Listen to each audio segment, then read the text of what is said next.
What's up guys, and welcome back to my YouTube channel. In today's video I'm going to kind of do like a second installment of like the BMX life hacks, which got a lot of hits. So I want to do a few more that I've learned, or a few more that I didn't really show in the last video. So I have my current setup, which is the total BMX Americano frame with like some profile parts and colony parts. But yeah, I'm just going to like step through like a couple things that I do to my bike, which is a little out of the box that a lot of people don't think of or know of. And these tips, So I'm going to go through with a couple things I've learned over the years that not a lot of people know of, but it really helps make my bike feel the best that it is, and kind of, it's stuff that no one really thinks about, but is really helpful. So here we go. Alright, so the first thing that I do is I get these little brake noodles. What these do is allow my brake cables to run really direct and go all the way back to the frame, so it has like a stronger, stiffer pull instead of running a cable that has to bend all the way up here and here. This just kind of creates like a better pull, and it also keeps it from going so low to where like I kick it. So I definitely recommend getting this. You can really find these at any bike store or bike shop. Just ask for like a brake noodle, or just kind of like just ask for a brake noodle. They run for about like $2, but they make all the difference. And whenever you have to change your cable, you can really just keep them and just keep running them. They last forever. Like I probably got these ones probably a year ago, and they're running strong still. These ones, they're a little bendy, which is really nice. Like even if I wanted to, I can tape them up here, but I didn't. I don't know why. I might actually do that, but yeah. So these ones are nice because they're bendy. The other ones that they have, which you might find here, hold on, let's run my box, are these. These are like the more typical ones. I've probably run 4 or 5 of these. These are nice, but they don't have like that nice like bendiness, but they're also very stiff. So if you find these are great. If you find the bendy ones, even better. All right, number 2, and this one's really important, especially if you, I mean, obviously this only works if you ride brakes. So if you run brakeless, that's cool, but this one really helps if you ride with brakes, and something that I do as soon as I put my brakes on. So when you put your brakes on, they're gonna be dry, like all the cables and stuff are really dry, so you're gonna have like a really kind of like, you're gonna feel that pull. And what I've learned is you get this stuff called TriFlow. Hold on. Right here. And what this does, it's a super lubricant. And what you do is just kind of like anywhere there's exposed brake cable, you just pull up your brake to find it and just shoot a little bit down, shoot a little bit up, and just kind of play with it a little bit, like just to get it flowing through. And then what that does, it'll eventually go throughout your cable, and it makes like a nice, really clean pull, which is really nice. And I mean, this stuff lasts forever. Like it doesn't really dry up. I typically will like re-TriFlow my brakes probably every other month or so, if I even forget or remember. But and only when it's like I can like kind of feel that. But it's good for everything, like up here.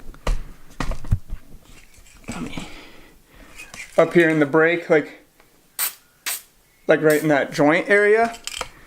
And again, just kind of go like that, get it worked in, and it feels like new. It feels like butter. It's so good. Alright, so for this modification, you can either do it on your own, which I've done before, and it's kind of hard to do, or you can find a frame that comes with it, and that is running your brake cables through your seat tube and then back into your brake calipers.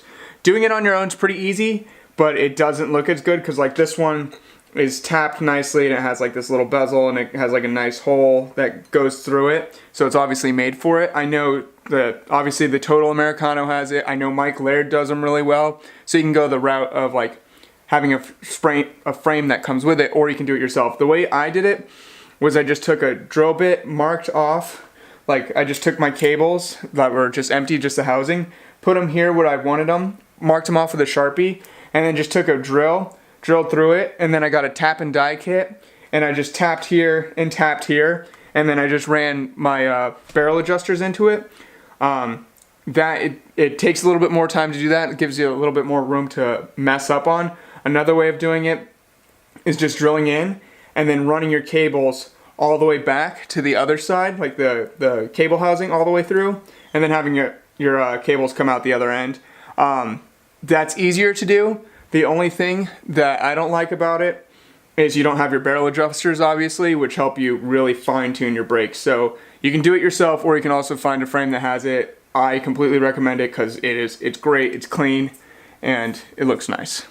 So if you run dual cables, which I suggest because they're great, better than a Y cable, because with a dual cable you can adjust each cable, which allows you to adjust each brake arm individually, which gets you a better pull.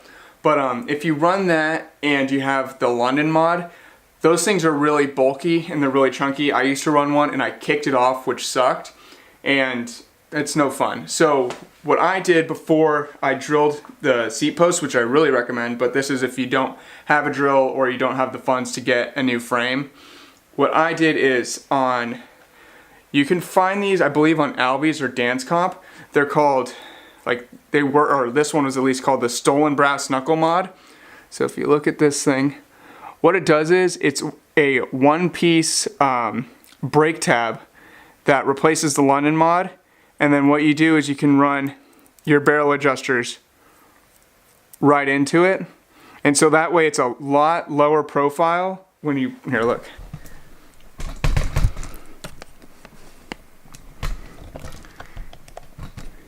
It's a lot lower profile on the frame, which is nice. So it keeps everything nice and clean, and it allows you to run your dual cables and not have to worry about really kicking off the London mod or the brake mount that you have. So Stolen Brass Knuckle Mod, this thing is fantastic. I think they're probably like $6 or whatever, well worth it. And it just, again, helps your brake pull a lot better. Okay, so when it comes to your actual brake cables, a lot of people have asked me like what cables I use and why I use them. I kid you not, I go to Walmart and I get there's like a box of Bell derailleur cables. Those things are perfect. I've been running this Bell, the Bell derailleur cable housing on the bottom tubes for probably 3 years now and haven't had a problem with them. You can bend them all over the place, like you can bend them up like that without having to worry about kinking.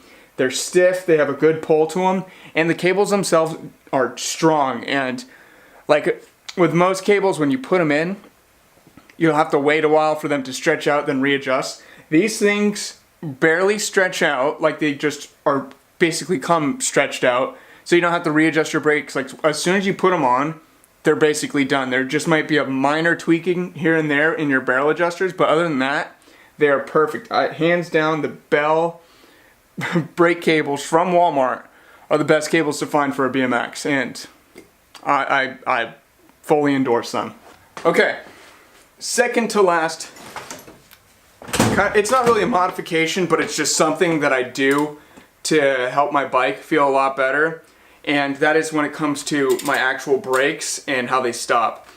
So whenever I ride, I always want to have like a good sticky brake, and just to like know that they're gonna stick in the air, like when I do tail ups and flares and all that kind of stuff, because I don't know, it's just as long as they pull good, they both pads hit the rim at the same time and they stick, then I'm good to go on a session. But if they don't stick, say like I got some dirt on them or whatever, or it rained and somehow water got on my bike or whatever, this is how I clean them and make sure to get that good pull and that good stick on my rim. So first thing I do, you can do this with Clorox wipes, or you can get Windex and a paper towel. That works great. What I do is I'll take the Clorox wipe, or like just spray some Windex on a paper towel or a cloth towel, and I'll just hold it against the rim and then just run it like that, and just make sure to wipe it all down. It's also good to kind of get like this edge of the tire, because that will hold a lot of dirt and junk. So really just clean it down inside the rim as well, and you'll notice like all this crap will come off, and this is the stuff that keeps your brake from sticking really well. So then again, on the other side, just spin it, clean it, make it all nice and shiny, and boom. That will take all the dirt off your rim. And one thing is, it's not going to stick right away, like you're going to have to wait for it to dry. So it's going to, like that. But you run it a couple times like that, backwards, and a couple times, and it starts to really stick. And then if you want to go one step further, you take any sort of like high sugar drink, pour a little bit of it on like a paper towel. So let me grab a paper towel. So you take a paper towel, pour a little bit. Oh, Jesus. Alright, I made a mess. Dear Lord. Alright, so you're going to pour a little bit on this paper towel, and you're just going to wipe down your rim. Like that. And then what that does is, as soon as it dries out, it's going to leave like a giant sticky layer of stickiness that your brakes are just going to lock onto, and you will not have to worry about them slipping, and it is amazing. So, that is another tip. And finally, the last tip. Alright. Oh, Jesus. Alright, so the last tip I have for you is any bike I ride, I always shove a bar end into the fork right here. I'll actually take it off for you to show you how it's done. So if you do foot jams or like foot jam variations, one thing that you will run into is your toe may get beat to crap. So this helps prevent that. It's not a foolproof system, like you still will hurt your toe and get those toe bruises and stuff if you're doing like heavy tech tricks. But so what it is, man, I haven't taken this thing out in ages. Obviously you use a plastic bar end because a metal one will just, it would defeat the purpose. But what you do is, obviously it's not gonna fit in there by itself, so what I do is I take a bit of electric tape, wrap it up really good, and then put it in here, and then I just work it in there, or if you need to, take like a mallet or a hammer and just kind of beat it in there to get nice and stuck. And that way it'll close the gap a little bit more between the bottom of your fork and your front wheel where your toe is going in, and trust me, it's a blessing. Alright guys, so that's the end of the video. Let me know what you think. Like, comment, subscribe down at the bottom. Let me know if you did any of these bike mods and if they helped you out, or if you have any questions, I'll be sure to answer them. And don't forget to follow me on Instagram at TheRealJRHobbs. Follow my clothing company at lynbmx. God, I always plug the website. Follow my clothing company, lynbmx. Go to lynbmx.com if you want to find the perfect tall tee for riding. For instance, we just dropped this Park Rat tall tee. It's great. It's got the little flap in the back, you know. It's nice and soft. It's really good for riding in. These are only shirts I ride in, so if you want one, go over to the store. I'll put the link down below. But anyways, let me know what you think. Let me know what you want to see next. I'm always up for suggestions, and until next time, peace.